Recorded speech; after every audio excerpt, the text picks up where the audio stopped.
Este cadro é de Joan Miró Jardín. Agora, meus amigos, os van a falar de Joan Miró.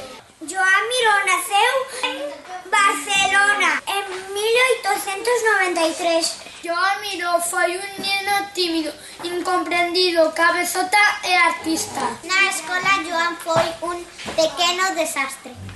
Suspendía case todo. O único que lle gustaba era o debuxo. Cando dixo na casa que quería ser pintón, o seu pai reiuse diante das súas narices. Cando tiña 14 anos, púxose moi enfermo e pasou 2 meses na cama. Para recuperarse foi no verán á casa de campo que tiña a súa familia na costa a Masía de Montroi.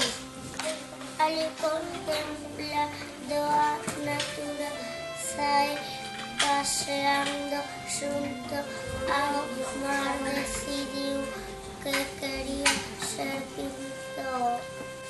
En 1912 matriculouse nunha academia de dibuixo. En 1918, na súa primeira exposición en Barcelona, só vende un cadro. En 1920 marchou a París para coñecer a pintores famosos e aprender. Na súa primeira exposición en París,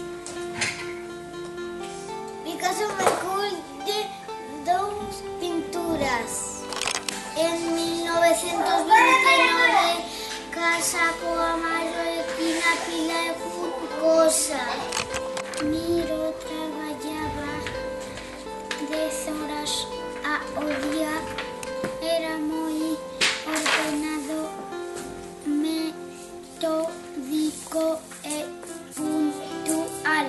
Viviu entre Barcelona, París e finalmente en Mallorca. Viaxou a moitos sitios. Ademais de pinturas, Miró fixo cerámicas e grandes murais en moitos países: Estados Unidos, Suiza, Alemania, Italia, Inglaterra ou Xapón. As súas pinturas chaman a atención polo uso das cores negras, azuis, vermellas e amarelas. Os seus persoaxes símbolos son a muller, lúa, círculos, ceo, páxaros, cans, estrelas, sol. Morreu aos 90 anos en